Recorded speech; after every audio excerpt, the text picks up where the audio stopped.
해가 시끄럽게 우러대는 것 같은 무더운 하늘 아래 익어가는 벼들이 하나둘 고개를 숙이는 논밭옆, 호랑이가 꼬리를 흔들며 나타날 것 같은 비탈길을 발을 번갈아가며 깽깽이 발로 뛰어 올라오는 포니테일의 소녀.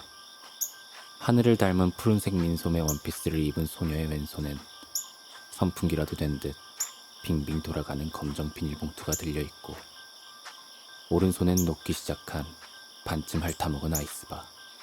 소녀는 녹아내리는 아이스바를 단 한 방울도 흘릴 수 없다는 듯 입을 크게 벌려 한 입에 입안에 집어넣는다. 머리가 띵했던 것일까, 소녀는 뛰던 걸음을 멈추곤 찬 기운을 내뱉듯 크게 숨을 뱉어냈다. 소녀는 숨을 몇 번 고르더니 눈을 감고 숨을 한껏 들이마시곤 준배야! 하고 뱉어냈다. 소녀는 눈을 천천히 뜨며 무언가를 기다리는 듯 길끝을 바라보았다. 소녀의 눈이 초롱초롱하게 빛나자 사람이 지나다니는 흙길을 감싸고 있는 나무들도 소녀의 시선을 따라 길끝을 바라볼 것만 같았다. 길끝에 먼저 나타난 건 다름 아닌 소리였다. 소녀의 눈은 더욱 빛나기 시작했고, 길끝에서 소녀에게 달려오는 듯한 실루엣이 보이자 소녀의 입꼬리가 말려 올라갔다.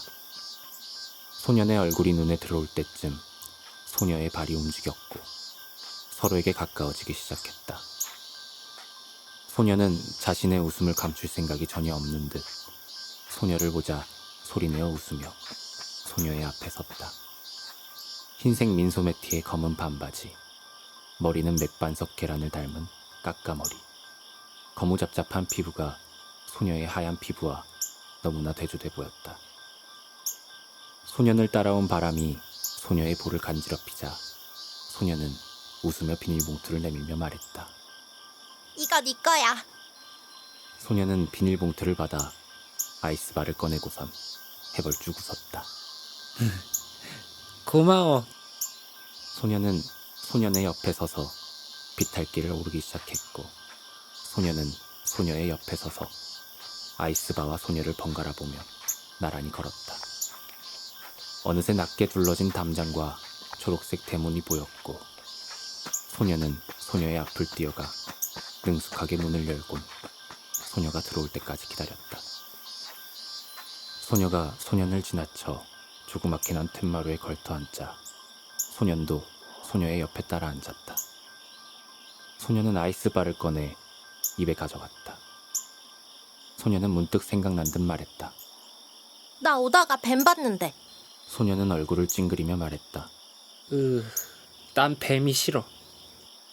소녀는 소년을 바라보며 장난기 가득한 미소를 머금으며 말했다. 그래? 그럼 뱀 잡아다 줄까?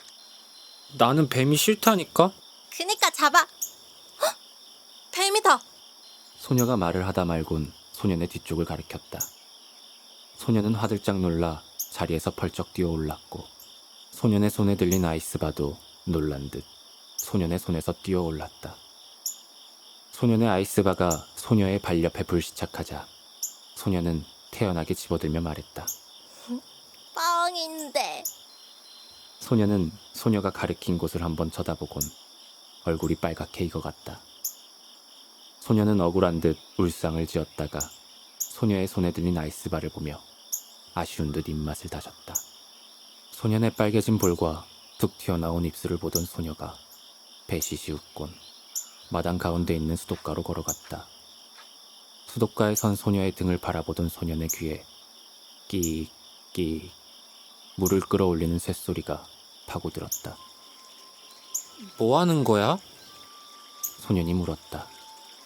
한 입도 못 먹었잖아. 씻으면 먹을 수 있을지도 몰라. 소녀는 고개를 갸웃하더니 소녀가 들리지 않을 정도의 목소리로 말했다. 씻으면 녹을 텐데. 소녀는 소년이 뭐라 하던 아랑곳하지 않고 등을 돌린 채 무언가에 열중이었다. 소녀는 자리에서 일어났다. 마치 머리 위에 물음표가 생겼을 것 같은 호기심이 가득한 얼굴을 하곤 소녀에게 다가갔다. 춘이야? 소년이 소녀의 뒤에 서서 소녀를 불렀다. 소녀는 기다렸다는 듯 물을 뿜어내는 소독꼭지에 손을 대곤 소년에게 물을 쏘았다. 눈도 뜨지 못할 정도로 흠뻑 젖어버린 소년. 소녀는 그런 소년을 보며 배를 잡고 웃기 시작했다. 소녀의 웃음소리를 배경 삼아 소녀는 자신의 얼굴에 묻은 물을 쓸어내리곤 소녀를 바라봤다. 소녀는 웃음을 멈추고 말했다. 시원하지?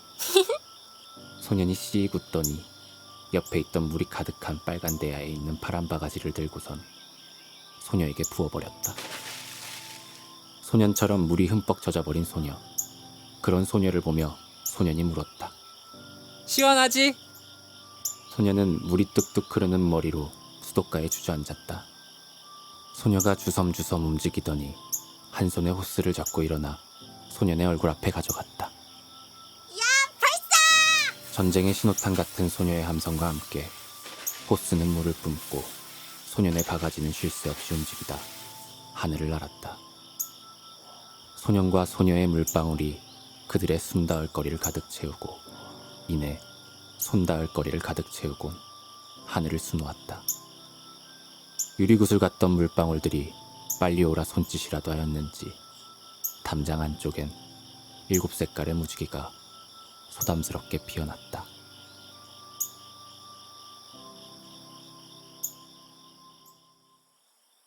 촉촉하게 젖어든 땅 위로 깨끗한 검정 티셔츠를 입은 소년이 지나간다. 소년이 툇마루에 앉아 다리를 흔들며 자신의 방문을 바라보았다. 드르륵. 방문이 열리는 소리와 함께 소년의 티셔츠를 입은 소녀가 수줍게 나왔다. 소년의 다리는 찰나의 시간에 갇힌 듯 그 자리에 멈추었고 소년의 눈엔 윤슬이라도 담긴 듯 맑게 빛났다. 어때? 괜찮아? 소녀가 묻자 소녀는 시선을 황급히 피하곤 세차게 고개를 끄덕였다. 민망한 듯 손가락을 베베 꼬던 소녀는 천천히 걸음을 떼곤 소년의 옆에 앉았다. 소년의 얼굴은 매화라도 핀 듯 붉어졌고 그런 자신의 얼굴을 알기라도 하듯 소녀의 반대쪽 담장만을 바라봤다. 그런 소년을 가만히 바라보던 소녀는 푸릇하고 짧게 웃더니 소년이 소녀를 바라보자 이내 소리내어 웃기 시작했다. 왜 웃어? 소년이 물었다. 소녀의 웃음소리가 멈추고 아무것도 아니라고 말하려던 소녀보다 먼저 소년의 백고동이 울렸다. 소년은 당황한 듯 소녀를 바라보던 자세 그대로 멈추었고 소녀는 그런 소년을 바라봤다. 또 한 번 소녀의 웃음소리가 담장 안을 메우는 순간이었다. 소녀는 아까보다 더 붉어진 얼굴로 소녀의 발끝을 바라보며 말했다. 여기서 기다려. 내가 밥 가져올게.